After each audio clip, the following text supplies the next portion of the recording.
Perfecto, entonces vamos a avanzar en el segundo tema, que es cómo se estudian las trombofilias o qué sabemos de las trombofilias en pacientes vasculares. Y voy a tratar de ser breve y bueno, vayan haciendo las preguntas que requieran o que necesiten, por supuesto. Bueno, ¿qué definimos nosotros como trombofilia? Un paciente trombofílico se entiende como aquel paciente que tiene una propensión a desarrollar trombosis. Ahora, un paciente que tiene una propensión a desarrollar trombosis puede tener alteraciones de laboratorio, que son las clásicas trombofilias, que las que medimos los hematólogos y decimos hágase tal o cual estudio de laboratorio, pero también la propensión a desarrollar trombosis, y esto quizás es lo más importante, son las patologías protrombóticas. O sea, un paciente trombofílico puede tener una patología protrombótica asociada o no a alteraciones de laboratorio que se llaman trombofilias. Y las alteraciones de laboratorio se clasifican en trombofilias hereditarias, que pueden ser por la pérdida de función de inhibidores de coagulación, o sea, son proteínas de la coagulación que van a regular a los factores activos inhibiéndolos, y así tenemos el déficit de antitrombina 3, proteína S, proteína C, o vamos a tener trombofilias hereditarias donde hay una ganancia de función, donde vamos a encontrar el factor 5 de Leiden y la mutación de la protrombina que se llama 20-210.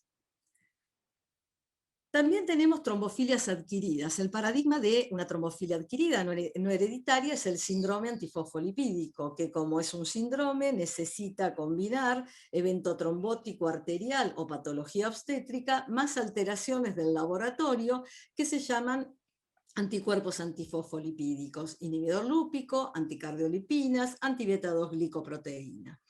También tenemos otras situaciones, como les decía antes, donde vamos a tener estados protrombóticos. ¿Por qué? Porque tenemos deficiencias adquiridas de inhibidores de coagulación, como en el caso de la cirrosis, síndrome nefrótico, L-asparaginasa, los síndromes mieloproliferativos, que es una neoplasia hematológica. Dentro de los mieloproliferativos se encuentra la policitemia vera, la trombocitemia esencial, patología también hematológica como la hemoglobinuria paroxística nocturna, que se asocia a trombosis arterial recurrente, la enfermedad inflamatoria intestinal, entre otros. Yo acá no voy a hablar del cáncer como predisposición trombótica, pero obviamente siempre hay que tener en mente que un paciente que tiene eventos trombóticos, tanto arteriales y más frecuentemente venosos, tenemos que tener en cuenta que debiéramos investigar el cáncer de base o muchas veces lo vemos asociado.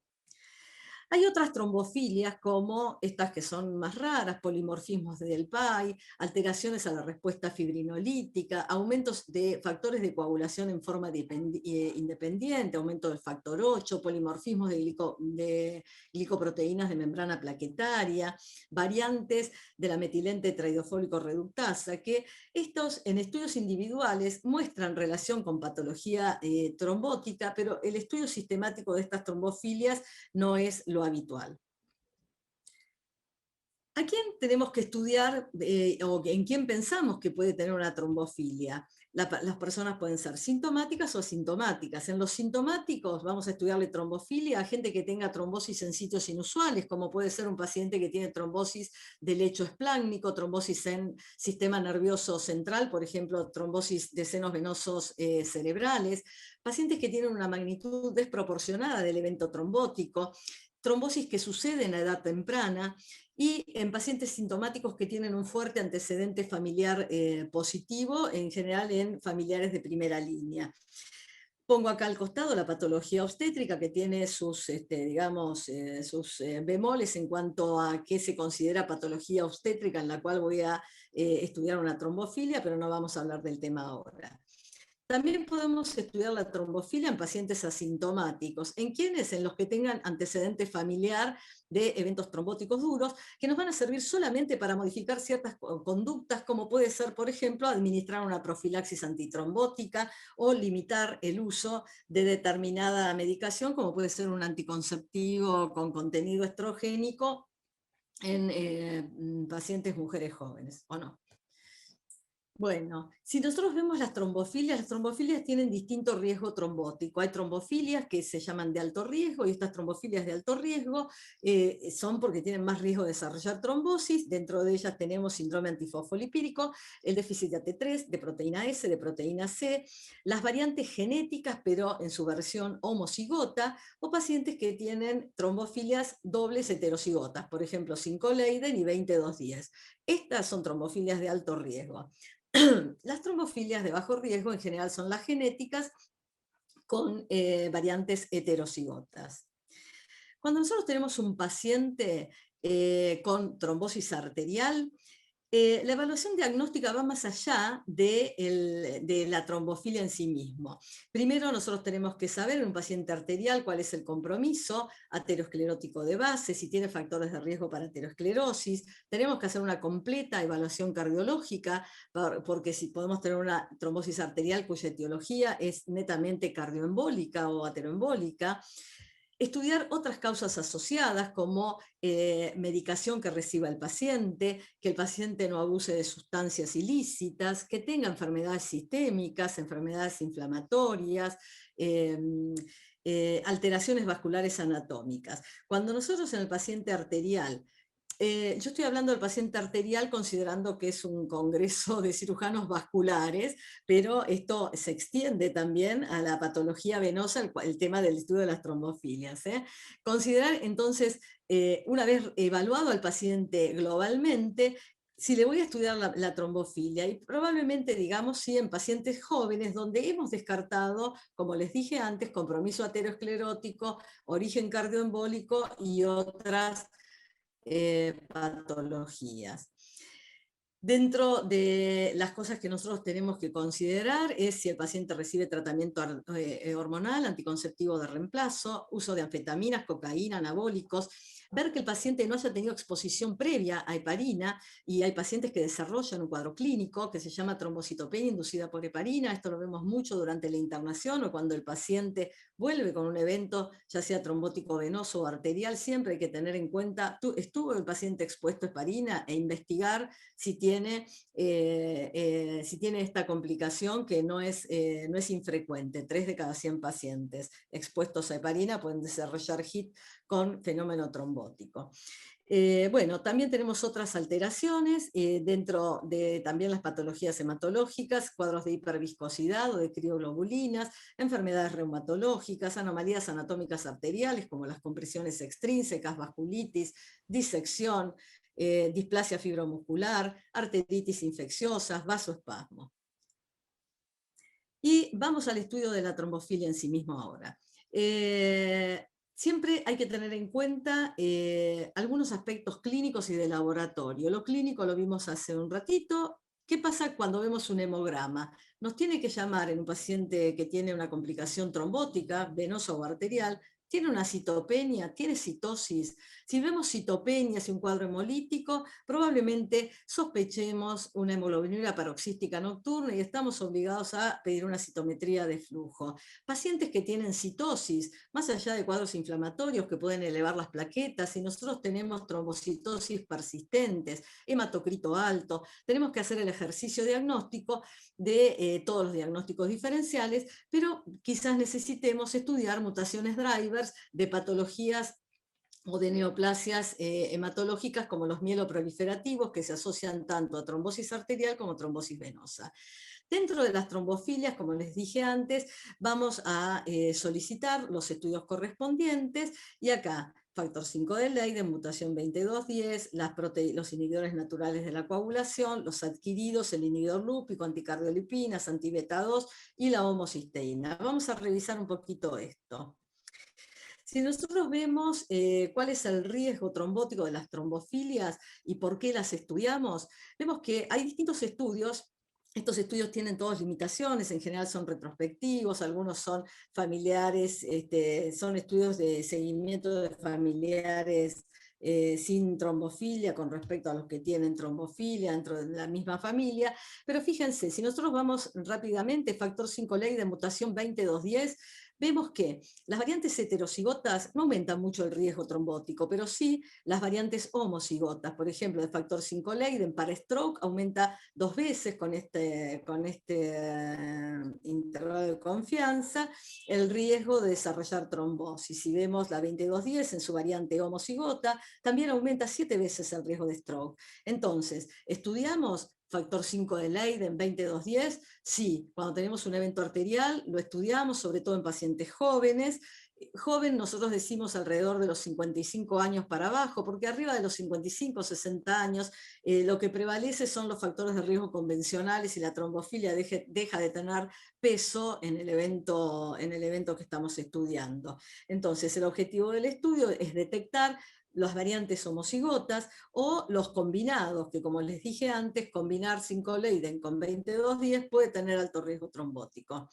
¿Qué pasa con los déficits de proteína C, S y antitrombina? Fíjense, la C sí tiene un claro aumento del riesgo trombótico, lo mismo que la proteína S. Para la antitrombina, al menos en estos estudios, no está documentado que tengan un exceso de riesgo trombótico, pero la antitrombina tiene variantes, algunas más trombogénicas, otras menos trombogénicas, y eso no está discriminado en el estudio.